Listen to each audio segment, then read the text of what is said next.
So என்னோடய பேர் வந்து உதய் பிரகாஷ் யூபிஆர். ஸோ என்னோட இப்போ என்ன ஒர்க் பண்ணுறேன்னு பார்த்தீங்கன்னா, மியூசிக் கம்போசராக வந்து இந்த இண்டஸ்ட்ரியில் இருக்கேன்.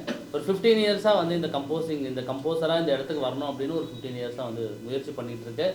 இனிஷியலாக என்னோடய லைஃப் கெரியரை ஸ்டார்ட் பண்ணும்போது நான் சிங்கராக தான் ஸ்டார்ட் பண்ணிட்டேன். ஸோ எனக்கு வந்து மிகப்பெரிய ப்ளேபேக் சிங்கர் ஆகணும், என்னோடய கெரியரில் வந்து நிறைய பாடல்கள் என்னோடய பொருளில் ஒழிக்கணும் அப்படின்னு இண்டஸ்ட்ரிக்குள்ளே வந்தவங்க நம்ம அஃப்கோர்ஸ் நம்ம எஸ்பிபி சாரோட நிறைய பாடல்கள் கேட்டிருப்போம். அவரோட பாடல்களில் கேட்டு வளர்ந்த ஒரு ஆளாக தான் நான் இந்த இண்டஸ்ட்ரிக்குள்ளே வந்தேன். ஸ்டார்ட் பண்ணும்பொழுது என்னோடய கெரியரை ஸ்டார்ட் பண்ணும்பொழுது வெறும் 50 ரூபா தான் என்னோடய ஒரு நாள் வருமானம், ஒரு நாள் சேலரி. ஏன்னா அன்றைக்கி வந்து நமக்கு வந்து இந்த மாதிரி வாய்ப்புகள் நிறைய அமைக்கப்படலை. அன்றைக்கி நம்ம இந்த மாதிரி கச்சேரிகளில் பாடும்பொழுது வந்து பார்த்திங்கன்னா இந்த ஸ்பீக்கர் தூக்குறதுக்கு, அதுக்கப்புறம் வந்து இந்த குட்டி குட்டியாக ஏதாச்சும் ஹெல்ப் பண்ணுறதுக்கு மட்டும்தான் நம்மளோட கெரியர் இருந்துருந்தது. ஸோ நம்மளோட கெரியர் இருந்துகிட்டு இருந்தது. அதுக்கப்புறம் வந்து மேடைகள் அமைவதற்கு ரொம்ப கஷ்டமாக இருந்தது அந்த டைமில். ஸோ அப்போ வந்து யாராவது ஒருத்தர் வரமாட்டாங்க, அன்றைக்கி அவங்களால மீட் பண்ண முடியாது, அவங்களால பாட முடியாதுன்ற கட்டத்தில் மட்டும்தான் நம்ம பாடுறதுக்கு உண்டான வாய்ப்புகள் நமக்கு கிடச்சிது. ஸோ அன்றைக்கி ஆரம்பித்து அதுக்கப்புறம் வந்து கொஞ்சம் கொஞ்சமாக மேடைகள் எனக்கு நானே அமைச்சிக்கிட்டு அந்த ஒரு மேடைகள்லையும் பாடி, அதுக்கப்புறம் வந்து அங்கே பார்த்தாமல் அதுக்கப்புறம் நம்மளோட கெரியரில் வேறு ஏதாவது ஒன்று புதுசாக சாதிக்கணும் அப்படின்னு நிறைய ரியாலிட்டி ஷோஸ்லாம் வந்து அட்டன் பண்ணேன். தமிழில் இருக்கக்கூடிய சேனல்களில் மெஜாரிட்டி சேனல் ரியாலிட்டி ஷோவில் நான் பாடியிருக்கேன். அதில் முதல் ரவுண்ட்லேயே வந்து வெளியே கூட அனுப்பிடுவாங்க, நீங்கள் வேண்டாம் போங்க அப்படின்னு. நிறைய தோல்விகள் கண்டிப்பாக இருக்குது வாழ்க்கையில். அந்த தோல்விகளை தாண்டி நிறைய ரியாலிட்டி ஷோவில் நம்ம முன்னாடியும் வந்திருக்கோம், அந்த ரியாலிட்டி ஷோவில் பாடியும் உள்ளே வந்திருக்கோம். ஒரு சில முக்கியமான ரியாலிட்டி ஷோவும் இருக்குது. அதுக்கப்புறம் வந்து இண்டஸ்ட்ரி நமக்கு ஒரு மேஜராக நம்மளோட ஃபோக்கஸ் என்னவாக இருந்தது அப்படின்னா, ப்ளேபேக் சிங்கர் ஆகணும், நம்மளோட கெரியரில் ப்ளேபேக் சிங்கராக மாறணும் அப்படின்றத நம்மளோட ஃபோக்கஸ் இருந்தது. ஸோ ப்ளேபேக் சிங்கர் ஆகணும் அப்படின்னா அதுக்கு என்ன பண்ணணும்னா சினிமாவில் பாடணும் இல்லையா? அதுக்கான வாய்ப்புகளை தேடி அலைய ஆரம்பித்தோம். அந்த இடத்துல நிறைய பேரை நான் சந்திக்க முற்பட்ட டைம் அது. நிறைய பேரை போய் மீட் பண்ணிடணும், டைரெக்டாக மீட் பண்ணிட்டோம். நிறைய பேர் வந்து இன்றைக்கி பாடுவோம், நாளைக்கு பாடுவோம், நாளன்னைக்கு பாடுவோம் அப்படின்ற மாதிரி போயிட்டு இருந்தது. அதுக்கப்புறம் ஒரு சில வாய்ப்புகளும் அமைஞ்சது. அரௌண்ட் ஒரு 35 படம் வந்து நான் தமிழ், தெலுங்கு, மலையாளம், கன்னடம் 4 லாங்குவேஜ்லேயும் பாடியிருக்கேன். பாடல்கள் பாடியிருக்கேன். அதுக்கப்புறம் வந்து ஒரு சில விஷயங்கள் நமக்கு நடக்கும், ஆனால் கடைசியில் நடக்கலை அப்படின்னும்போது நமக்கு ஒரு வருத்தம் வரும் இல்லையா? அந்த வருத்தத்தில் உருவானது தான் அந்த கம்போசிங். ஸோ நமக்கான வாய்ப்புகளை நம்மளே தேடிக்கலாம். நம்ம பாடணும், நம்ம பாடுறதுக்கு நம்ம என்ன பண்ணணும் அப்படின்னா, நம்மளே வந்து கம்போஸ் பண்ணால் நம்ம பாட முடியும் இல்லையா? அந்த மாதிரி ஒரு விஷயத்துக்காக தான் அந்த கம்போசிங் அப்படிங்கிற ஆஸ்பெக்ட் வந்து என் லைஃப்குள்ளே வந்தது. இப்போது அட் ப்ரெசென்ட் இங்கே நான் உட்காந்துருக்கிறது என்னோடய படத்தோட ரிலீஸ்க்காக வேண்டியதான். 12th அன்றைக்கி December 12 என்னோடய படம் ரிலீஸ் ஆகுது, மகாசேனா. இந்த படத்தில் வந்து நான் மியூசிக் கம்போசராக வந்து ஒர்க் பண்ணியிருக்கேன். இந்த இடத்துக்கு வர்றதுக்கு அப்படின்றது நம்மளோட ஃபேமிலி பார்த்திங்கன்னா, என்னோடய பேரண்ட் வந்து சிங்கிள் பேரண்ட், எனக்கு அம்மா மட்டும்தான் எனக்கு. ஸோ நானும் என் தம்பி, என்னோடய அம்மா, தாத்தா, பாட்டி அப்படின்னு 6 பேர் சேர்ந்த குடும்பம் நாங்கள் இருந்தது ஒரு குடிசை மாற்று பகுதியில், குடிசை மாற்று வாரிய பகுதியில் தான் நாங்கள் இருந்தோம். எங்களோட வாழ்வாதாரம் அவ்வளோதான் இருந்தது. அம்மா வேலைக்கு போனால் மட்டும்தான் அடுத்த வேலை சாப்பாடு குடும்பத்துக்கு அப்படின்ற ஒரு கட்டம் தான் எங்களோட கட்டம். ஏன்னா அன்னைக்கு காலகட்டங்களில் எங்களுக்கு யாரும் உதவும் இல்லை. எங்களை வந்து சொந்தக்காரங்களே சொல்கிறேன், ரிலேட்டிவ் சொல்கிறேன், நிறைய பேர் ஒதுக்கவும் செஞ்சாங்க. நீங்கள் தான் எங்கள் கூட இருக்க வேண்டாம் அப்படி மாதிரிலாம் பண்ணாங்க. ஸோ அப்படியே நாங்கள் ஒதுக்கப்பட்டு எங்களோட வாழ்வாதாரத்தை நாங்களே தான் உயர்த்திக்கணும் அப்படிங்கிற கட்டத்தில் அம்மா மட்டும்தான் தனியாக வேலை செஞ்சுட்டு இருந்தாங்க. அம்மாவோட சேலரியில் மட்டும்தான் நாங்கள்லாம் வாழ்ந்துட்டு இருந்தோம். நான் படித்தது, என் தம்பி படித்தது எல்லாமே வந்து அம்மா ரொம்ப கஷ்டப்பட்டு இந்த கடன் வாங்கி, அந்த கடன் வாங்கி, அந்த லோன் அடைக்க, இந்த லோன் அடைக்க, இப்படியே தான் எங்களோட வாழ்க்கை இருந்தது. அதாவது ஒரு அடுத்த வேலை சாப்பாடு கூட வழியில் ஒரு கீழ்த்தட்டு மக்கள்னு ஒரு விஷயம் சொல்லுவோம் இல்லையா? அந்த மாதிரி கீழ்த்தட்டு மக்கள் வர்க்கத்தை சேர்ந்தவங்க தான் எங்களோட குடும்பமும். ஸோ அப்படி இருக்கும்பொழுது ஒரு நாள் வந்து நான் கஷ்டப்பட்டு அம்மா படிக்க வச்சுட்டாங்க, படித்து முடிச்சாச்சு. வேலைக்கு போய் அப்புறம் நம்ம பையன் வந்து நம்மளை காப்பாற்றுவான், நம்ம பையன் வந்து நம்மளை தரத்துக்குவோம் அப்படின்னு ஒரு கட்டம் இருக்கும் இல்லையா? அந்த மாதிரி கட்டம் இருக்கும்போது அப்போ நான் இன்னொரு குண்டு தூக்கி போட்டேன். கொஞ்ச நாள் வேலைக்கும் போயிருந்தேன், வேறு வேலை செஞ்சுருந்தேன். அப்போ நான் அம்மா கிட்ட வந்து, இல்லைம்மா எனக்கு மியூசிக்கில் தான் ஏதோ ஒன்று சாதிக்கணும், மியூசிக்கில் ஏதோ ஒன்று பண்ணணும்னு தான் தோணுது, எனக்கு இந்த வேலை பிடிக்கலாமா நான் அப்படின்னு சொல்லும்பொழுது மறுபடியும் அவங்க ஓட வேண்டிய கட்டாயம் இல்லையா? நம்ம இப்போ அடுத்த பையன் வந்துட்டால் பையன் தான் காப்பாற்றுவான்ற சுச்சுவேஷனில் இருக்கும்போது பையன் காப்பாற்ற மாட்டான், மறுபடியும் பையன் வந்து ஏதோ ஒன்று பண்ண போவான்னா எல்லா அம்மாவும் பயந்து, இல்லைப்பா வேண்டாம்ப்பா, நீ வந்து படிக்க வேண்டாம், சரி இப்போ வேலைக்கு போ, நீ மியூசிக்லாம் வேண்டாம்ப்பா அப்படி தான் சொல்லுவாங்க. ஆனால் அன்றைக்கி என்னோடய அம்மா சொன்னது, உனக்கு இதில் தான் சந்தோஷம், உனக்கு வாழ்க்கையில் சந்தோஷம் வரும், இதில் நீ என்னைக்காவது ஒரு நாள் சாதிப்பேன்னு உனக்கு தைரியம் நம்பிக்கை இருந்தால் நீ அதையவே போப்பா, சாகிற வரைக்கும் அம்மா தான் பார்த்துக்கிறேன், முடிஞ்ச வரைக்கும் அப்படின்னு சொல்லிட்டு அம்மா தான் சம்பாதிக்க ஆரம்பித்தாங்க.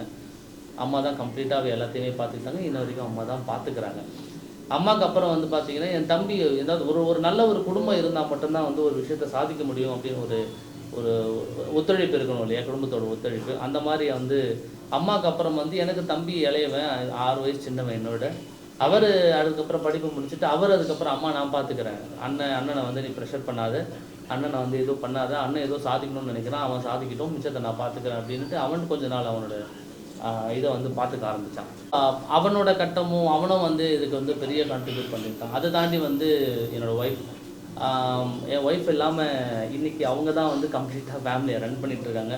ஏன்னா நம்ம இதை பொறுத்த வரைக்கும் வந்து நம்ம எப்போ சம்பாதிப்போம் எப்படி சம்பாதிப்போன்ற அஷூரன்ஸ் நமக்கு கிடையாது.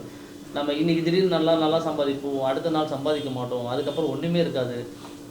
ஸோ இப்போ குடும்பத்தை மாதம் குடும்பத்தை ரன் பண்ணுறதுக்குன்னு ஒரு விஷயம் வேணும் இல்லையா, அந்த மாதிரி விஷயம் எல்லாம் நம்ம கண்டிப்பாக குடும்பத்தை பார்க்க முடியாது. நம்மளோட வருமானத்தை நம்பி எதையுமே குடும்பத்துக்காக முயற்சி பண்ணவும் முடியாது.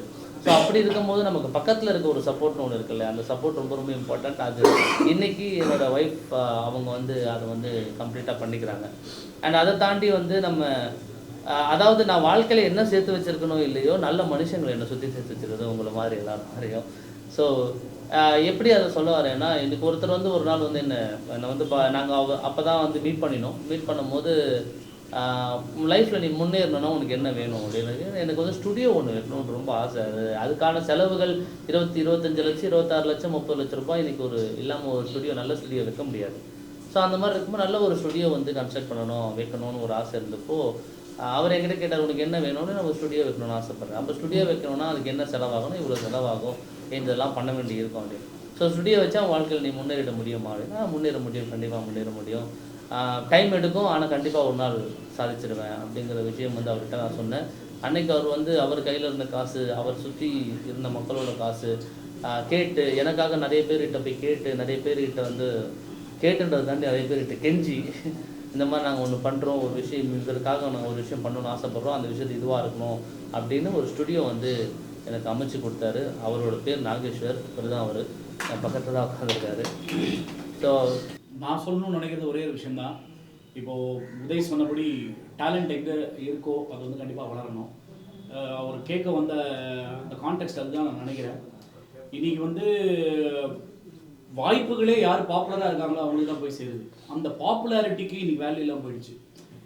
ஏன்னா திடீர்னு ஸ்க்ரீனில் வந்து ஒரு இன்ஸ்டாகிராமில் வேவேன்னு ஒரு நடிப்பை போட்டு, நான் பெரிய நடிப்பு பேர் சொன்னாலே உங்களுக்கு தெரியும் யாருன்னு, ஏதாவது உசுரை கொடுத்து ஒரு கம்போஸ் பண்ணி அவ்வளோ அழகாக பாடி 20-25 வருஷமாக அந்த குரல் வளத்தை வளர்த்துக்கிட்டு பாடுறவனோட வீடியோ இன்றைக்கி வந்து வைரல் ஆகிறது கிடையாது. பைத்தியக்கார மாதிரி வந்து நின்றுன்னு இஷ்டத்துக்கு பண்ணிட்டு, நான் இவன் பேரை சாப்பிட்றேன், ஏக்கு வந்து ஆப்பிள் சாப்பிட்றேன், எண்ணுக்கு வந்து நேத்தி வச்ச சோறை சாப்பிட்றேன், இவங்கள தான் இன்றைக்கி வந்து பாராட்டுற உலகம் இது. ஆக்சுவலாக இது வந்து நல்ல ஒரு ட்ரெண்டே கிடையாது, டு பி வெரி ஆனஸ்ட்டு. ஏற்கனவே ஆர்டிஃபிஷியல் இன்டெலிஜென்ஸ்னு ஒன்று வந்து நம்ம வேலையெல்லாம் சாப்பிட்டுக்கிட்டு இருக்கு. இது தாண்டி இந்த மாதிரி 4 பைத்தியங்க வேறு அலைஞ்சிக்கிட்டு இருக்காங்க. அவங்களுக்கு கிடைக்கிற ஃபோக்கஸ் வந்து நெஜம் டேலண்ட்ஸுக்கு போய் சேர்றது இல்லைங்கிறது ஆனஸ்ட்டாக சொல்கிறேன். நான் பயப்படவே வேணாம், எனக்கு வைத்தறிச்சலாக இருக்குது.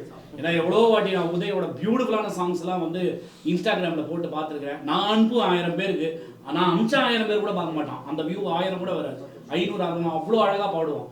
எங்களோட டீமில் எல்லாருக்குமே ஒரே ஒரு எண்ணம் தான் இருக்கும், இவ்வளோ டேலண்ட் இருக்கு, ஏன் இன்னும் வெளில வரல அப்படிங்கிற ஒரே ஒரு எண்ணம் தான். அவன் சொன்ன ஒரு விஷயம், நாங்கள் ஹெல்ப் பண்ணோம் அப்படின்னு ஒன்றுமே கிடையாது. ஆனஸ்ட்டாக நான் சொல்கிறேன், எனக்கு அவன் கூட பிறந்த தம்பி இல்லை, ஆனால் கூடவே இருக்க போகிற தம்பி லைஃப் ஃபுல்லாக, அவ்வளோதான்.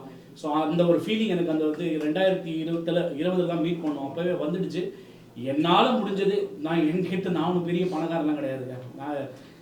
அவன் சொன்னதில் வந்து அவ்வளோ ஏழையாக குடும்பம் இல்லைனாலும் நாங்களும் ஒன்றும் பெரிய அப்படியே வசதி இருக்கிற குடும்பம்லாம் இல்லை. சத்தியமாக இந்த ஸ்டூடியோஸ்லாம் அமைச்சது வந்து கடன் வாங்கி தான். அதுக்கு இன்னி வரைக்கும் நாங்கள் வட்டி பே பண்ணிகிட்டு இருக்கோம். என்ன ப்ரைவேட் லிமிடெட் கம்பெனியாக அதை ரெஜிஸ்டர் பண்ணதுனால அந்த வட்டிக்கு பேர் மட்டும் வேறு, டிபென்ச்சர் இன்ட்ரெஸ்ட்னு பேர், அவ்வளோதான் வித்தியாசம். ஆனால் ஒரு முக்கியமான சந்தோஷம் என்னென்னா, கடைசியில் எல்லா கனவுகளும் ஒரு நாளைக்கு மெய்ப்படும் இல்லை, அது ஆரம்பிச்சிருக்குன்ற நம்பிக்கை எங்களுக்கு கண்டிப்பாக இருக்குது. அவர் சொன்னதை தான் நானுமே சொல்கிறேன். உண்மையான டேலண்ட்ஸை தயவு செஞ்சு வளர்த்து விடுங்க. இந்த ஃபேக்கு திடீர் ஓவர் நைட்டில் பாப்புலர் ஆகிறவன் அவன்னா மிஞ்சி போனால் 4 மாதம் 5 மாதம் 6 மாதம் இருப்பான், அப்படி தூக்கம் வந்துடுவான். உண்மையான டேலண்ட் தான் லைஃப் லாங் இருக்கும், அதை வளர்த்து விடுங்க. கேரண்டீடாக சொல்கிறேன், ஒரு ஜென்ரல் ஆடியன்ஸாக அமேசிங் டேலண்ட் உதய் மாதிரி நிறைய பேர் இருக்காங்க, இன்னும் அவங்க எல்லாரும் வரணுங்கிறது தான் என்னோட ஆசை. கதையெல்லாம் உருக்கமாக சொன்னீங்க. நான் மகாசானாவே முதல் படத்துலேயே திரட்டிட்டு வரீங்க. அதாவது இதுதான் உங்களுக்கு வெளியே போகிற முதல் படம் இல்லையா? ஆமாங்க. இது எப்படி பார்க்குறீங்க? இந்த மாதிரி நண்பர்கள் தான் காரணமா? அப்புறம் அதே மாதிரி இந்த படத்தில் வந்து ஏற்கனவே ஒரு மியூசிக் தான் உங்களுக்கு வாய்ப்பு கொடுத்த ஒரு பாடம் இருந்தாருங்க. அது 2 சாங் பண்ணியிருந்தாருங்க. அந்த சாங் இருக்கா படத்தில்? ஆமாங்க, அந்த பாட்டும் படத்தில் எத்தனை பாட்டு என்ன மொத்தம் வந்து படத்தில் 3 பாடல் இருக்குங்க. 3 பாடல் இருக்குது. 3 பாடலோட டியூனுமே வந்து பிரவீன் தான் பண்ணியிருக்காரு. ஸோ அவருக்கு நான் இப்போ நம்ம ஆடியோ லான்ச்சில் கூட நான் பண்ண விஷயம் அதுதான். நான் பாடுறதுக்கு முன்னாடி இந்த பாட்டை நான் ட்ரிபியூட் பண்ணுறேன் பிரவீனுக்கு அப்படின்னு சொல்லிட்டு. அண்ட் ஒரு ஃப்ரெஷ் மியூசிக் டைரக்டர் வரும்போது இன்னொரு மியூசிக் டைரக்டர் இருக்காரு அப்படின்னா நமக்கு அந்த வாய்ப்புகள் நம்ம பேர் பெருசாக வெளியே வராதோ அப்படின்ற பயம் இருக்கும் இல்லையா? அந்த பயம் எனக்கு இல்லை. ஏன்னா அவர் என்னோட க்ளோஸ் ஃப்ரெண்டு. அவர் இறக்கும்பொழுது நான் அவருக்கு பெருசாக எதுவும் என்னால் பண்ண முடியல. இந்த ஒரு படம் வந்து அவரோட பாடல் வச்சு நான் பண்ணும்பொழுது அவருக்கு அது பெரிய, அவர் எங்கே இருந்தாலும் அதை பார்த்து சந்தோஷப்படுவாருன்ற ஒரு ஒரு ஒரு சந்தோஷம் எனக்கு இருக்குது. அதனால தான் வந்து ஃபஸ்ட்டு இப்போ நீங்கள் பேனரில் பார்த்தீங்கன்னாலும் ஃபஸ்ட்டு அவர் பேர் தான் மியூசிக்கு ஏ பிரவீன் குமார்னு போட்டிருக்கோம். பேக்ரவுண்ட் ஸ்கோர்னு போட்டு தான் என் பேர் பெற்றிருக்கோம். பாடல்களும் நான் அரேஞ்ச்மெண்ட்ஸ் ஃபுல்லாக நான் பண்ணினேன். ஆமாம், பேக்ரவுண்ட் ஸ்கோர் ஃபுல்லாக நான் பண்ணினேன். பாடல்களும் நிறைய அரேஞ்ச்மெண்ட்ஸ் நான் தான் பண்ணினேன். ஆனால் அவர் பேர் கண்டிப்பாக அவர் பேர் இருக்கணும் அப்படின்றதுனால நாங்கள் ரொம்ப கான்ஃபிடென்ட்டாக இதுவாக வச்சிருக்கோம். நீங்கள் மேடையில் பாடுனீங்க அந்த பாட்டு கார்த்திகை, அந்த பாட்டோட டியூன் வந்து கம்போஸ் பண்ணது பிரமாதமாக இருந்தது. அது கம்போஸ் பண்ணது நம்ம அவர் பிரவீன் குமார் தான் அந்த பாட்டோட இனிஷியல் கம்போஸ் பண்ணியிருக்காரு. சந்தோஷமாக பாடலாம் சார். நல்லா வைப்பாக பாடுனீங்க. யார் இங்கு வாழணும், யார் இங்கு மாலனும், யார் என்று யாரிடம் யார் கேட்பது, யார் ஆசையாகினும் யார் திசையாகினும் அவன் ஆசை நெஞ்சிலே யார் ஏற்பது, யாழீஸ்வரா யாழீஸ்வரா யாவுக்குமே நீஸ்வரா, சேனாவன் சேயோனவன் சேரும் இடம் யாழி சிவன், யாரிங்கு வாழனும் யாரிங்கு மாலனும், யாரென்று யாரிடம் யார் கேட்பது. ஸோ இந்த பாட்டை வந்து பாடினவர் வந்து நம்ம இப்போ வி மகாலிங்கம் அண்ணா தான் வந்து பாடியிருக்காரு இந்த பாட்டை. இது டியூன் கம்போஸ் பண்ணது வந்து பிரவீன் வந்து கம்ப்ளீட்டாக கம்போஸ் பண்ணிருக்கேன். இதுக்கு அரேஞ்ச்மெண்ட்ஸ் ஃபுல்லாக மட்டும்தான் நான் சப்போர்ட் பண்ணுவேன். இந்த பாட்டு பாடிருக்கீங்க, நாங்கள் யூடியூப்ல ப்ரொடியூஸ் பண்ணிக்கலாமா? ஒரு சின்னதாக ஒரு மியூசிக் டேரக்டர் ஆகும்போது எதுவும் பேச மாட்டீங்க, வளர்ந்த பிறகு கார்பரேட்லாம் போட்டுருவீங்க. யூஸ் பண்ணலாமா யூஸ் பண்ணக்கூடாது சார்? இது வந்து காப்பிரைட்ஸ் அப்படிங்கிறது வந்து நம்ம இப்போ ஒரு சேனலுக்கு கொடுத்துருக்கோம்ல சார், அவங்க மேஜராக டிசைட் பண்ணுறது தான் சார். இப்போ என்னன்னா, இப்போ நீங்கள் ப்ரெஸ் மீட்ல பாடிட்டீங்க, ஆமாங்க சரிங்களா? நாங்கள் இதை யூஸ் பண்ணலாமா யூஸ் பண்ணக்கூடாதா? ஏன்னா நீங்க அவங்க கிட்ட வந்து மியூசிக்கா கம்போஸ் பண்ணி நாங்க வந்து போட கிடையாது, வெறும் பாட்டை தான் போட போறோம். ஆமாங்க. சரி, யூஸ் பண்ணா நீங்க காப்பிரைட் போடுவீங்களா? இல்லை, நான் போட மாட்டேன் சார். நான் என்ன, எனக்கு நீங்களாம் பாடணும், நீங்களாம் கூட சேர்ந்து பாடணுன்றது தான் அந்த மெயின் நோக்கமாக இருக்குது. நான் கம்ப்ளீட்டாக நான் என்னோட சைடில் இல்லை. மேபி சேனலில் அவங்க போடுவாங்களான்றது எனக்கு தெரியல. அவங்க கிட்ட நம்ம சரி போடாதீங்க. இப்போ சாயை பித்துக்கிற மாதிரி ஒரு ஸ்டார்ட் அப் மியூசிக் டைரக்டர் ஒரு படம் தான் பேசிக்காக ரிலீஸ் ஆயிருக்குன்னு வச்சுக்கோங்க இன்னி வரைக்கும். ஆனால் அவருக்கு அடுத்தடுத்த படங்கள் வந்து அவ்வளோ படங்கள் இருக்கு. அதை நீங்கள் எப்படி பார்க்குறீங்க? பாசிட்டிவாக பார்க்குறீங்களா நெகட்டிவாக பார்க்குறீங்களா? இல்லை சார், அந்த விஷயத்தில் நீங்கள் பார்த்தீங்கன்னா இப்போ சாயபிங்கர் மாதிரியான பீப்புள் வந்து அவங்க டேலண்ட் இல்லாமலாம் யாரும் வர முடியாது சார். இப்போ நம்ம என்ன சொல்கிறோம், அவங்க பேரண்ட்ஸ் சைடில் சப்போர்ட் இருக்குது, ஃபேமிலி சைடில் சப்போர்ட் இருக்குது, இண்டஸ்ட்ரியில் ஆல்ரெடி எல்லாம் தெரியும் அப்படின்னு நீங்கள் சொன்னாலுமே வந்து அவருமே வந்து அடிஷ்னல் மியூசிக் டைரக்டராக அடிஷ்னல் கம்போசராக எல்லார்கிட்டையும் ஒர்க் பண்ணியிருக்காரு. நம்ம ஹாரிஸ் சார்லேருந்து ஏஆர்ஆர் சார்லேருந்து எல்லாருக்கிட்டையுமே அவர் ஒர்க் பண்ணியிருக்காரு. அப்படி இருந்து தான் அவர் இந்த இடத்துக்கு வந்திருக்காரு. ஸோ அவருக்கு டேலண்ட் இல்லாமல் இல்லை, மேபி அவருக்கு உண்டான வாய்ப்புகள் அவருக்கு கைகளில் ஈஸியாக கிடைக்கிற மாதிரி இருந்திருக்கலாம், அவ்வளோதானே தவிர்த்து டேலண்ட் இல்லைன்னா அந்த இடத்துல கண்டிப்பாக நிற்க முடியாது. அந்த விதத்தில் எனக்கு அது சந்தோஷமாகவும் இருக்குது. நமக்கும் அது ஒரு நாள் அமையும். நமக்கு அமையாமல் இருக்க போகிறதில்ல. ஏன்னா நம்ம மியூசிக்கு உண்மையாக இருக்கும், நம்மளோட தொழிலுக்கு உண்மையாக இருக்கும். அதுக்கு உண்மையாக நம்ம என்ன பண்ணணும்னு பார்க்குறோம். நீங்கள் ரொம்ப அம்மாவுக்கு உண்மையாக இருந்தீங்க. அம்மா சாங் எதிர்பார்க்கலாமா இந்த படத்தில் இருக்கா? இந்த படத்தில் வந்து ஒரு பொண்ணு சாங் இருக்குது சார். அம்மா சாங் இந்த படத்தில் கிடையாது.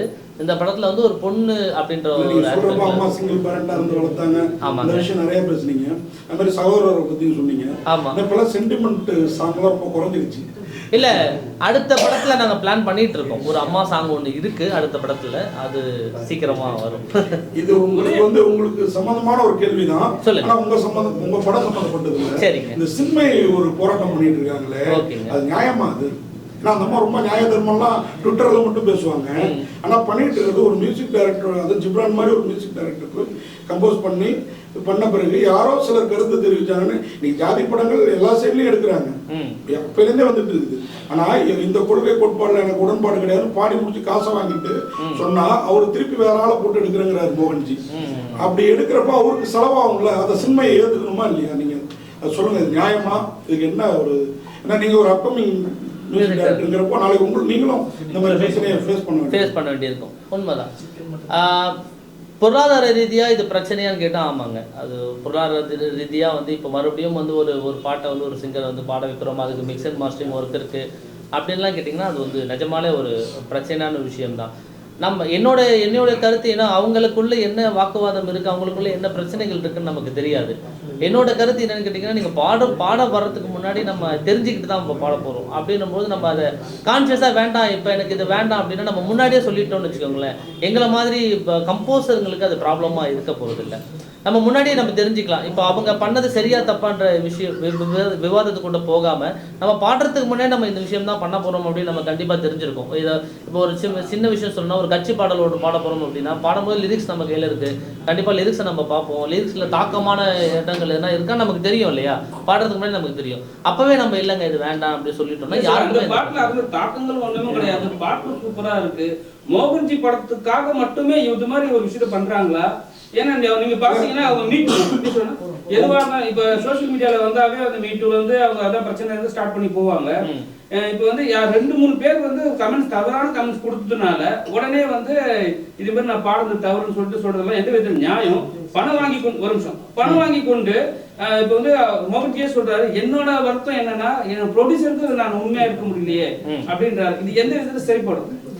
இல்லை சார், இங்கே நம்ம வந்து ஒரு காமன் ஆடியன்ஸாக நம்ம பார்த்தோம்னா சார், இங்கே வந்து ஜாதி ரீதிகளான பிரச்சனைகள் ஏதோ ஒரு இடத்துல ஏதோ ஒரு குட்டியாக ஒரு விஷயம் நடக்குது. இல்லை சார், அது பாட்டில் இல்லை, பாட்டில் கிடையாது. ஆமாம், பட் ஆனால் அந்த மாதிரி விஷயங்கள் இருந்துட்டு அந்த தாக்கங்கள் எங்கேயோ ஒரு இடத்துல இருக்குது. ஆனால் இப்போ ஒரு எக்ஸாம்பிளுக்காக நான் இங்கே சொல்கிறேன் சார், இந்த பதிவு பண்ணுறதுக்காக நான் சொல்லலை, ஒரு எக்ஸாம்பிளுக்காக சொல்கிறேன்னா, இப்போ வந்து நான் வந்து நான் பிராமின், இவர் வந்து பிராமின், நாங்கள் 2 பேர் சேர்ந்து தான் கம்பெனி ரன் பண்ணுறோம், சரிங்களா? இப்போ எனக்காக வந்து சப்போர்ட் பண்ணுறது எனக்கு நான் பிராமின் தான் எனக்கு சப்போர்ட் பண்ணணும், எனக்கு வந்து இவங்க தான் சப்போர்ட் பண்ணணும் அப்படிங்கிற விஷயமே இங்கே இல்லை. எனக்கு சப்போர்ட் பண்ணுறது யாருன்னா பிராமின்ஸ் தான். பிராமின்ஸ், முஸ்லீம்ஸ், கிறிஸ்டியன்ஸ், இந்த மாதிரி எல்லா சாரார்களும் இப்போது எனக்கு இந்த படத்துக்கு நான் உழைக்கிறதுக்கு முக்கியமான பங்கு வகிக்கிறதுல பிராமினும் இருக்காங்க, முஸ்லீம்ஸும் இருக்காங்க, கிறிஸ்டியன்ஸும் இருக்காங்க. ஏன்னா அவங்க எல்லாம் சேர்ந்து தான் எனக்கு ஸ்டுடியோ வச்சு கொடுத்துருக்காங்க. ஸோ அப்படின்னு பார்த்தா இங்கே அந்த மாதிரி கோட்பாடுகளே வந்து நம்ம பேச்சு வாக்கில் நம்ம சொல்லிட்டு போகிறோம் சார். நம்ம இங்கே என்ன நீங்கள் ஒரு ஜாதிய ரீதியாக பார்க்குறீங்களா அப்படிலாம் நம்ம சொல்கிறோம். உண்மைக்கு உள்ளே வந்து பார்த்தீங்கன்னா அந்த மாதிரி விஷயங்களே இல்லை சார். நம்ம இங்கே எல்லாருமே சமம் அப்படிங்கிற கோட்பாடு நமக்குள்ளே எல்லாருக்குள்ளேயும் இருக்குது. அது ஏதோ ஒரு இடத்துல நம்ம ஒத்துக்கிறதுக்கு தயங்கிட்டு இருக்கோம். நம்ம அதை ஒத்துக்காமல் நம்ம அதை கன்ஃபர்ம் பண்ணிட்டோம்னு வச்சுக்கோங்களேன், ஆமாங்க அப்படிலாம் ஒன்றும் இல்லைங்க, நாங்கள் 2 பேர் ஃப்ரெண்ட்ஸ் தாங்க, ஒரு முஸ்லீம் ஃப்ரெண்ட்ஸும் ஒரு இந்து ஃப்ரெண்டும் வந்து நல்ல பெஸ்ட் ஃப்ரெண்ட்ஸாக இருக்காங்க. இது வரைக்கும் நம்ம பார்த்த நிறைய விஷயங்கள்ல இருக்குது. நம்ம புராண கதைகளில் பார்க்குற ஐயப்ப சாமிக்கு இவர் பாபர் சாமி இருக்க மாதிரி, ராகவேந்திர சுவாமிக்கு வந்து ஒரு முஸ்லீம் வந்து இருக்க மாதிரி நிறைய நட்புகள் கூட நம்ம புராண கதைகள்லையுமே இருக்குது. ஸோ இங்கே ஜாதி ரீதிகளான கோட்பாடுகள் நம்மளை தக்க வச்சுக்கிறதுக்காக பண்ணுற விஷயமா தான் இருக்கே தவிர்த்து அது வந்து உண்மைக்கு உள்ளே இருக்கான்னு கேட்டிங்கன்னா அது இல்லைன்னா எனக்கு என்னோட இல்லை சார், அவங்கள சொல்லலை சார். அதாவது நான் காமனாக சொல்லிட்டு இருக்கேன் சார், எல்லாருமே ஃப்ரெண்ட்ஸ் தான், எல்லாருமே சமம் தான் இங்கே அப்படிங்கிற கோட்பாடு தான் நல்லா இருக்காரு. அவர் இஸ்லாமியர், நிறைய இந்து கடவுளை பற்றி பாட்டு பாடியிருக்காரு. எனக்கு எம்மதமும் சமுதாயம் வந்து எல்லாரும் பார்க்குறாங்க அப்படின்றாரு. அப்போ அவர் மோகன்ஜி ஜாதி படமே எடுத்திருந்தாலும் இப்போ பாரஞ்சித்து, மாரி செல்வராஜ் எல்லாம் அந்த படம் தான் எடுக்கிறாங்க. இவங்க ஒரு குறிப்பிட்ட சமூகத்துக்கு எடுக்கிறாங்க, அவங்க எடுக்கிறாங்க. நீ ரெண்டாவது மோகன்ஜியை பற்றி நோன்னு ஒரு இதுதாங்கிறது அவருடைய வலைதளம் எல்லாமே தெரியும். சின்மயி இந்த வலை இதில் வந்து பயங்கரமா இருக்காங்க. அப்போ தெரியாமலா போயிருப்பாங்க இந்த படத்துக்கு தான் பாட போறோங்கிறது. பாடிட்டு இன்னைக்கு 2 பேர் எதிர்ப்பு தெரிவிச்சோன்னு சொல்றது இவ்வளவு செலவு பண்ணி இப்போ நீங்க சொல்றீங்க போராடி வந்திருக்கோன்னு. அப்படிதான் ஜிப்ரான் வந்திருப்பாரு, அப்படிதான் மோகன்ஜி வந்திருப்பாரு. ஒரு கிரௌட் ஃபண்ட்ல தான் எடுக்கிறவர். அப்படிப்பட்டவருக்கு இந்த மாதிரி பாடி தொழிலே இப்போ மனம் வந்து நான் பாடின அத்தனை சாமி பாட்டும் தப்பு அப்படின்னு இப்போ சொன்னா அது எவ்வளோ தப்பா இருக்கும். அந்த மாதிரி தானே இருக்குது சின்மையை சொல்றது. ஏங்க கேட்கறேன்னா நீங்க ஒரு மியூசிக் டைரக்டர், நாளைக்கு உங்களுக்கு இந்த மாதிரி அது வந்து பொருளாதார ரீதியா பண்ணிருக்க கூடாதுன்றது என்னோட கருத்தா இருக்கு சார். நான் பொருளாதார ரீதியா மட்டும் தான் பாக்குறேன், இந்த ஜாதிய ரீதியா நான் பார்க்கல. ஏன்னா வந்து ஒரு பாட்டை நம்ம பாடிட்டு மறுபடியும் அந்த பாட்டை மறுபடியும் எடுக்கிறது அப்படிங்கிறது நீ சாதாரண விஷயம் கிடையாது சார். நிறைய செலவுகள் இருக்குது, அதில் நிறைய அவங்க இன்வெஸ்ட் பண்ண வேண்டியிருக்கு. அண்ட் ஒரு புதுசாக வளர்கிற ஒரு இசையமைப்பாளர்னு வச்சுக்கோங்களேன், அவருக்கு அது எவ்வளோ பெரிய டாஸ்க்காக இருக்கும். ஏன்னா எங்களுக்கு வந்து பட்ஜெட்டு நீங்கள் பெருசாக கொடுக்கப்படுறது கிடையாது சார். அதாவது நீங்கள் நம்ம இப்போ வரும்போது நம்ம இப்போ பேர் சொல்ல பெரிய பேர் சொல்கிற மியூசிக் டைரக்டருக்குலாம் வந்து நீங்கள் என்ன பட்ஜெட் கோட் பண்ணாலும் அவங்க வந்து நம்ம கொடுக்கறதுக்கு தயாராக இருப்பாங்க. புதுசாக வளர்ந்து வர ஒருத்தருக்கு வந்து நீங்கள் இதுதான் பட்ஜெட் அப்படின்னா அந்த பட்ஜெட்குள்ளே நம்ம என்ன பண்ண முடியும் அப்படிங்கிறது தான் பார்க்கணும். இப்போ இந்த மாதிரி விஷயங்கள் எங்களுக்கு நடந்ததுனா ரொம்ப கஷ்டமாக தான் இருக்கும். நான் பொருளாதார ரீதியாக தான் நீங்கள் அண்ணன் கேட்டார் என்னன்னா நீங்கள் சுற்றுறீங்க சார், அதுவே வேண்டாம். நான் தெளிவாக ஒரு விஷயம் சொல்லிடுறேன். சின்மயி தவறு செய்தாரா? சின்மயை கூட நீங்க இணைந்து பயணிப்பீங்களா? உங்க படத்துல பாட்டு பாடுவீங்களா? ஏன்னா இந்த பிரச்சனை உங்களுக்கு மட்டும் வராது, மத்த எல்லாருக்கும் வரும். பாட்டு பாட வைப்பீங்களா, வைக்க மாட்டீங்களா? சார் அவங்க குரல் ரீதியா சொல்றேன் சார். நான் நீங்க மறுபடியும் என்ன ஒரு விஷயத்துக்கு தள்ளுறீங்க. நான் ரொம்ப கான்சியஸா இருக்கேன். நான் அவங்க குரல் ரீதியா தொழில் ரீதியா சொல்றேன் சார். தொழில் ரீதியா அவங்க வந்து ஒரு எக்ஸ்ட்ராடினரி சிங்கர் சார். அவங்களோட குரல் வளம் அந்த மாதிரி ஒரு குரல் வளம். அவங்களே அந்த மாதிரி நடந்துக்கல சார். அதே மாதிரி தான் இளையராஜாவும் போட்டோ கூட போட வேணான்றாரு. நாங்க என்ன கேட்ட கேள்வி என்னன்னா, நீங்க தெளிவான பதில் சொல்லிடுங்க. உங்களுக்கு பிடிச்சிருக்கு இல்ல, அவ்வளவுதான். இதில் அவங்க கிட்ட எப்படி சொல்றது சார்? இப்போ எனக்கு படத்துக்கு அவங்க குரல் தேவை அப்படிங்கிற ஒரு கட்டாயம் இருக்குமோ, நான் கண்டிப்பா அவங்களோட ஒரு பயணிக்கிறதுக்கு. அவங்க இதுல மட்டும் இல்லை சார், வைரமுத்து விஷயத்திலுமே அவங்க அவர் என்னைக்கோ ஏதோ ஒன்று பண்ணார் அப்படின்னு சொல்லி கல்யாணத்துல போய் மாப்பிள்ளையும் பொண்ணு காலில் விழுந்து ஆசீர்வாதம் வாங்கிட்டு அவர் கொடுத்த கிஃப்ட்டை வாங்கிட்டு வந்துட்டு அதுக்கப்புறம் பல வருஷம் கழிச்சு ஒரு கருத்து தெரிவிக்கிறாங்க. அப்போ இப்போ குரல் நல்லா இருக்கு அப்படிங்கிறதுக்காக ஒரு ஒரு சரியில்லாத நபரை தொடர்ந்து நம்ம வாய்ப்பு கொடுத்தோம்னா அவங்க மேலே போயிட்டே இருப்பாங்கல்ல. அப்புறம் இந்த மாதிரி பிரச்சனைகள் வரும்ல. இதுக்கு நான் அவங்களுக்கு என்ன பதில் சொல்றதுன்னு எனக்கு கேட்கறேன்னா எல்லாத்துக்கும் சம்மந்தம் இல்லாத விஷயத்துக்குலாம் வந்து கருத்து போடுவாங்க. அப்படிப்பட்ட ஒருத்தங்கிறனால நம்ம கேட்கிறோம் சார். ஒரு தனிநபர் கருத்து அப்படிங்கிறது அவங்கவுங்களை பொறுத்து சார். நம்ம அதுல நம்ம இன்டர்ஃபியர் பண்றது எனக்கு எந்த அளவுக்கு சரியா இருக்கும்னு எனக்கு தெரியல. இப்போ அவங்க சொன்ன விஷயம் சரியா தவறான்றது அவங்களோட இடத்துல இருந்து பார்த்தா அவங்களுக்கு மேபி அது சரியா கூட இருந்திருக்கலாம். நமக்கு பார்க்குற பார்வையில தானே இருக்கு அப்படின்றது. இப்போ நான் அவங்களோட கருத்துல நான் வந்து உள்கருத்து சொல்றது வந்து எவ்வளவு சரியா இருக்கும்னு எனக்கு தெரியல. Sir December 12th release. என்ன காரணம் அது யார் ஃபிக்ஸ் பண்ணா 12th? ஏன்னா அன்னைக்கு வந்து ரஜினி பர்த்டே, சரிங்களா? டோட்டலாவே வந்து ரஜினி வைபா தான் இருக்கு அன்னைக்கு உங்க படம் ரிலீஸ் ஆகணும். எந்த அளவு எடுக்கணும் சார்? நாங்க இன்னைக்கு தலைவரோட ஃபேன் வந்து எல்லாருமே தலைவரோட ஃபேன் தான் சார். இங்க உட்காந்துருக்க நாங்க எல்லாருமே தலைவரோட ஃபேன் தான். அன்னைக்கு ரஜினி படம் பாப்பீங்களா? அன்னைக்கு தலைவர் படம் ரிலீஸ் ஆகலையே சார். படம் ரிலீஸ் ஆகும் சார். Padayappa re-release sir. என்னோட படம் ஃபர்ஸ்ட் ரிலீஸ் சார். இது அவர் ஒரு மகாசனா, இது ஒரு மகாசனா, அவ்வளவுதான் சார். ஸோ அன்னைக்கு அந்த டேட்டை செலக்ட் பண்ணதுக்கான காரணம் அதுதான் சார். அன்னைக்கு ஒரு முக்கியமான ஒரு நாளாக இருக்கும். அண்ட் வந்து டிசம்பர் வந்து ரொம்ப சென்னையில் ரொம்ப பாராட்டப்படுற ஒரு மாதம் சார். ஒன்று வந்து தலைவரோட பிறந்த நாளைக்கு, இன்னொன்று வெள்ளத்துக்கு ஃப்ளட் வந்துடும். இந்த படம் ஃப்ளட் மாதிரி வந்துடும் சார். அடுத்த வருஷத்துலேருந்து 2026 3 விஷயமா பார்க்கப்படும் சார். அந்த மாதிரி ஒரு விஷயமா இருக்கும். இது சின்ன ஒரு கேள்வி தான் சார். யானைக்கு வந்து விஜய் பேர் வச்சது என்ன காரணம்? ஏன்னா படம் இப்போ உனக்கு 2 இயர்ஸ் முன்னாடி தான் ஸ்டார்ட் பண்ணிருக்கீங்க. அப்பதான் வந்து கட்சியும் ஸ்டார்ட் பண்ணாரு. சோ இது மாதிரி வச்சு அந்த டைம்ல வந்து ஓடிடும் சார். சூப்பரா இருக்கு சார் இந்த கண்டென்ட். இது தோலாம போச்சு சார். சார் யானை வந்து அந்த யானைக்கு வந்து 20 வயசு சார். அந்த யானைக்கு 20 வருஷத்துக்கு முன்னாடி விஜய்னு பேர் வச்சுட்டாங்க. இப்ப அந்த யானை பேரு விஜய் நினைச்சு இல்ல படத்துல கிடையாது. அந்த யானையோட உண்மையான பேர் சொல்றேன். படத்துல அந்த யானைக்கு பேரு சேனா. சரிங்களா? 20 வருஷம் முன்னாடி வச்சுட்டாங்க. அன்னைக்கு கட்சி ஆரம்பிக்கலைங்க.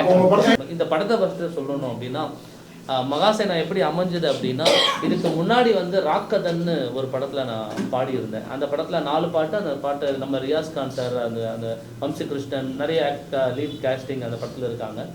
அவங்க தான் வந்து அவங்களோட ரெண்டாவது படம் தான் இந்த படம். ஸோ டைரக்டர் பேர் வந்து தினேஷ் கலைச்செல்வன்.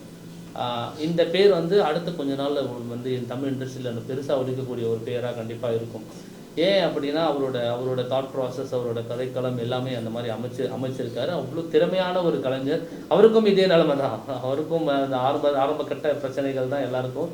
ஸோ அப்படி இருக்கும்பொழுது ராக்கதன் படம் வந்து முடிக்கிறாங்க. ராக்கதன் படம் முடிக்கும் பொழுது அந்த படத்தில் நான் வந்து 4 பாட்டு, அந்த பாட்டில் 3 பாட்டு நான் தான் பாடியிருக்கேன் அந்த படத்தில்.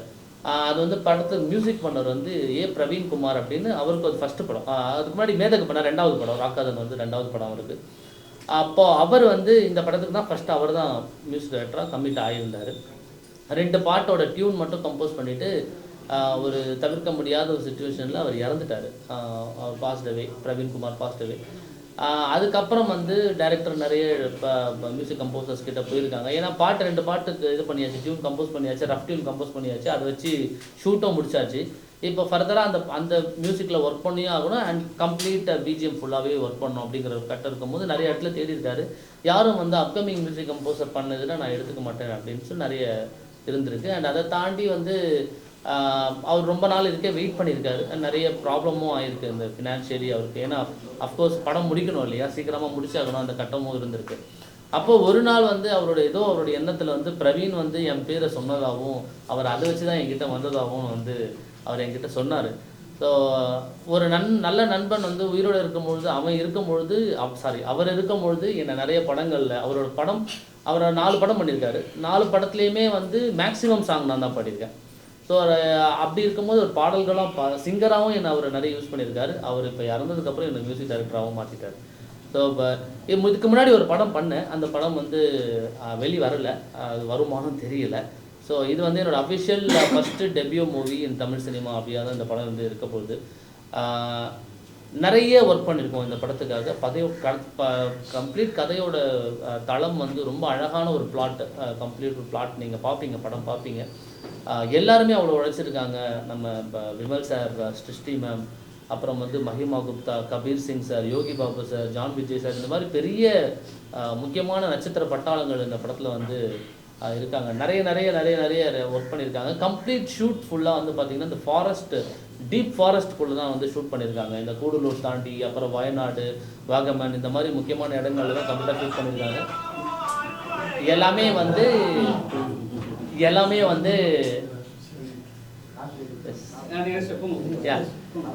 அண்ட் எல்லாமே வந்து எதுவும் சிஜி பண்ணாமல் எல்லாமே லைவ் லொக்கேஷனில் தான் வந்து ஷூட் பண்ணியிருக்காங்க. முக்கியமாக இந்த மாதிரி ஒரு நல்ல அந்த லைவ்லினஸை கொண்டு வரணும் கதைக்கு அப்படின்றதுக்காக வேண்டி எல்லாமே வந்து முக்கியமான லைவ் லொக்கேஷனில் போயிருக்கு ஷூட் ஃபுல்லாக. அண்ட் இது எல்லாத்தையும் தாண்டி இந்த படத்தில் இருக்க யானை, ஸோ ஒரு பேர் வந்து விஜய், யானையோட பேர். அது மாதிரி தான் அவர். இப்போ நம்ம மனுஷங்க ஆக்டர்ஸ் நடிக்கிறாங்க, நம்ம கட்டு சொன்னால் கட்டு ஓகே ஸ்டாப் பண்ணிடணும், ஆக்ஷன் சொன்னால் நடிக்கணும் அப்படிங்கிறது தான் அவங்களுக்கு தெரியும். பட் ஒரு யானை வந்து நீங்கள் முன்னாடி போனால் முன்னாடி போகும், பின்னாடி போனால் பின்னாடி வரும். கட்டுன்னு சொன்னால் கட்டு. இப்போ நம்ம ஒரு அனிமலுக்கு முன்னாடி நீங்கள் ஏதோ ஒரு ஆயுதத்தை தூக்கிட்டு ஓட்டுறீங்க அப்படின்னா அது என்ன பண்ணும், நம்மளை அடிக்க வராங்கன்னு நினச்சி நம்மளை திரும்ப அடிக்கும் இல்லையா. ஆனால் அந்த யானை என்ன பண்ணியிருக்கு அப்படின்னா, ஓகே இவங்க கேமரா வச்சு ஷூட் தான் பண்ணுறாங்க, அதனால் வந்து நம்மளை எதுவும் பண்ண மாட்டாங்கன்னு தைரியமாக நின்று கேமராக்கு ஆக்டிங் கொடுத்துருக்கு அந்த யானை. ஸோ அப்படி ட்ரெயின் பண்ணியிருக்காங்க அந்த யானை, அந்த பாகன் அப்படி ட்ரெயின் பண்ணியிருக்காங்க. ஸோ அதே மாதிரி கதையுமே வந்து ட்ரையாங்கிள் ஸ்டோரியாக இருக்கும். ஸோ வால்யூம் 1 வந்து நம்ம டைரக்டர் சார் போட்டிருக்காரு. வால்யூம் 2 கண்டிப்பாக வரதுக்கான வாய்ப்புகள் இருக்குது. 12ஆம் தேதி நீங்கள் எல்லாம் கொடுக்குற ரெஸ்பான்ஸ் வச்சு தான் வால்யூம் 2 நாங்கள் என்ன பண்ண போகிறோம் அப்படிங்கிறது இருக்குது. அண்ட் ஒரு நல்ல மனிதர் எடுத்த நல்ல கதை, நல்ல படம் அப்படின்னு சொல்லலாம். தினேஷ் கலைசெல்வன் மாதிரியான ஒரு டேலண்ட், அதெல்லாமே தாண்டி ஒரு முக்கியமான விஷயத்தில் நல்ல மனிதர் அவர். நம்ம இதுக்கு முன்னாடி நீங்கள் என்ன பண்ணியிருக்கீங்க அது காட்டுங்க பார்ப்போம், அதை பார்த்தா தான் நான் உங்களை டிசைட் பண்ண முடியும்னு. இன்றைக்கி கம்ப்ளீட் அந்த ஃபேமஸ் ஓரியன்டாக தான் நம்ம பார்த்துட்ருக்கோம். எல்லா விஷயங்களும் இந்த பிரபலங்களை அடிப்படையாக வச்சு தான், எவ்வளோ பிரபலமாக இவர் இருக்காருன்றதை வச்சு தான். அதாவது மியூசிக் டைரக்டராக எந்த ப்ராப்ளமே இல்லாத ஒருத்தர், இதுக்கு முன்னாடி பெருசாக எந்த ப்ராஜெக்டும் ரிலீஸ் ஆகலை, இண்டிபெண்டன்ட் சிங்கர்ஸ் வரைக்கும் குட்டியாக தான் பண்ணியிருக்கோம். அது வந்து பெரிய ரீச்க்கு உண்டான விஷயங்களாகவும் இருந்ததில்லை. அப்படின்னு இருக்கும்போது ஒருத்தர் வந்து இந்த மாதிரி நான் உங்கள்கிட்ட இந்த இது ப்ராஜெக்ட் கொடுக்குறேன் பிரதர், நீங்கள் பண்ணிவிடுங்க. எனக்கு ஃபஸ்ட்டு எடுத்தோடனே எனக்கு ஃபோன் வந்தப்போ நான் என்ன நினச்சேன், அவர் வந்து என்னை பாடுறதுக்கு கூப்பிட்றாரு அப்படின்னு நினச்சேன். பிகாஸ் அவர் ஸ்டேட்டஸ்லாம் நம்ம பார்ப்போம் இல்லையா, படம் பண்ணிட்டு இருக்காங்கன்றது எனக்கு தெரியும். அந்த படத்தில் நம்ம பாடுறதுக்கு கூப்பிட்றாரு அப்படின்னு தான் நான் நினச்சி ஃபோன் எடுத்தேன். அன்றைக்கி ஈவினிங் உங்களை மீட் பண்ண முடியுமான்னு ஸ்டுடியோ வந்தார். வந்துட்டு இந்த மாதிரி ஆர்ஆர் பண்ணணுமா, என்ன பிரதர் இப்படி சொல்கிறீங்கன்னு. ஆமாம் ஆர்ஆர் பண்ணணும், நீங்கள் பண்ணுவீங்கல்ல, நான் கண்டிப்பாக பண்ணுவேன் அப்படின்னு சொல்லும் பொழுது ஃபஸ்ட்டு 7 ரீலை கையில் கொடுத்துட்டு அவர் சொன்ன விஷயம், சீக்கிரமாக பண்ணி முடிச்சிடுங்க பிரதர்ன்ட்டு போயிட்டார். அதாவது நீங்கள் இதுக்கு முன்னாடி பண்ணி ஏன்னா ஒரு ப்ராஜெக்ட் காட்டுங்க பிரதர்லாம் அவர் என்கிட்ட கேட்கல. ஸோ எடுத்தோடனே கையில் கொடுத்து நீங்கள் பண்ணுங்க பிரதர் அப்படின்ட்டு போயிட்டார். எனக்கு ஃபஸ்ட்டு ஷாக் ஆகிடுச்சு, என்ன நம்மளை ஏன்னா நம்மளை ஒருத்தர் பெருசாக நம்பும் போது நமக்கு பயமும் ஜாஸ்தியாக வந்துடும் இல்லையா, அந்த மாதிரி ஒரு விஷயம்தான் இருக்கும். ஸோ ஸோ அப்படி இந்த ப்ராஜெக்ட் வந்து ஸ்டார்ட் பண்ணணும். ஃபஸ்ட்டு 2 ரீல் வந்து சொல்லிவிட்டு 2 ரீல் பார்த்துட்டு நம்ம டிசைட் பண்ணிக்கலான்னு ஃபஸ்ட் 2 ரீல் பண்ணும்போதே அவர் ரொம்ப இம்ப்ரெஸ் ஆகிட்டு ஓகே நம்ம கம்ப்ளீட்டாக அந்த ரீலை ஃபுல்லாக முடிச்சிக்கலாம் அப்படின்னு. ஒரு கேரக்டருக்குமே வந்து ஒரு ஸ்கோர் வந்து கொடுத்துருக்கோம் இந்த படத்தில். ஒரு கேரக்டருக்குமே வந்து முக்கியமான ஒரு ஸ்கோர். அந்த ஸ்கோர் வந்து கண்டிப்பாக வந்து இப்போ ஜான் விஜய் சாருக்காக இருக்கட்டும், இல்லை விமல் சாருக்காக இருக்கட்டும், இல்லை சிருஷ்டி மேம்காக இருக்கட்டும், அந்த ஸ்கோர் அடுத்து கொஞ்ச நாளில் அவங்க வரும்போது போடுற பிஜிஎம்மாக இருக்கும்ன்றதுல பயங்கர கான்ஃபிடென்ட் எனக்கு இருக்குது. அது வந்து என்னோடய மியூசிக் மேலே இருக்க கான்ஃபிடென்ட். அண்ட் அதை தாண்டி கதையுமே அந்த அளவுக்கு அமைஞ்சு வந்திருக்கு, படமுமே அந்த அளவுக்கு வந்து அமைஞ்சு வந்திருக்கு. 12ஆம் தேதி வந்து ரிலீஸ் ஆகுது. நீங்கள் எல்லாருமே உங்களோட சப்போர்ட் வந்து கொடுக்கணும் அந்த படத்துக்கு. அண்ட் மக்களாக உங்ககிட்ட நான் வேண்டி விரும்பி கேட்டுக்கிறது என்னென்னா, எங்களை மாதிரி கலைஞர்கள் மேலே வர்றதுக்கு ரொம்ப ரொம்ப கஷ்டப்படுறோங்க. சாதாரண கஷ்டம் கிடையாது. சிரிச்சுக்கிட்டு சொல்கிறேன், கொஞ்சம் விட்டிங்கன்னா கண்ணீர் மல்க நான் சொல்ல வேண்டியிருக்கோம். ரொம்ப ரொம்ப கஷ்டம். என்னென்னா நீங்கள் வந்து குடும்பத்தை பார்க்கணும், சம்பாதிக்கணும். அது ஒரு ஆணாக பிறந்துட்டா இருக்கக்கூடிய மேஜர் ரெஸ்பான்சிபிலிட்டி நமக்கு என்னவாக இருக்கும்னா, கம்ப்ளீட்டாக குடும்பத்தை டேக் ஓவர் பண்ணணும். அவங்களுக்கு உண்டான செலவுகளை பார்க்கணும், வீட்டு வாடகையை கட்டணும், அது இதுன்னு நிறைய பிரச்சனைகள் இருக்குது. இந்த பிரச்சனைகள்லாம் தாண்டி ஒரு ஆண் வந்து முன்னாடி வந்து ஒரு விஷயத்தை கொண்டு வந்து சேர்க்குறது. இது ஆண் பெண்ணுன்னு நான் சொல்ல வரல, மேஜராக இப்போ நான் ஆணாக இருக்கிறதுனால என்னோட சைடு பிரச்சனைன்றதுன்னு நான் சொல்கிறேன். ஸோ அது வந்து கொண்டு வந்து சேர்க்கணும், ஒரு இடத்துல வந்து உட்காரணும் அப்படிங்கிறது இன்றைக்கி வந்து ரொம்ப ரொம்ப பெரிய விஷயமா இருக்குது. மக்கள் வந்து சின்ன சின்ன படங்கள், பெரிய பெரிய படங்கள்னு பார்க்காம படங்களை வந்து படங்களாக பார்த்து அதுக்கு உழைப்பு என்ன போட்டிருக்காங்களோ அதுக்கு உண்டான ஊதியத்தை வந்து மக்கள் கொடுத்தாங்கன்னா, நாங்கள் எங்களை மாதிரி குடும்பங்கள் நிறைய பேர், அதாவது லட்சக்கணக்கான குடும்பம் இருக்கோங்க. நான் என்னோடய குடும்பம் பற்றி பேசல, இந்த மாதிரி லட்சக்கணக்கான பேர் இருக்கும்.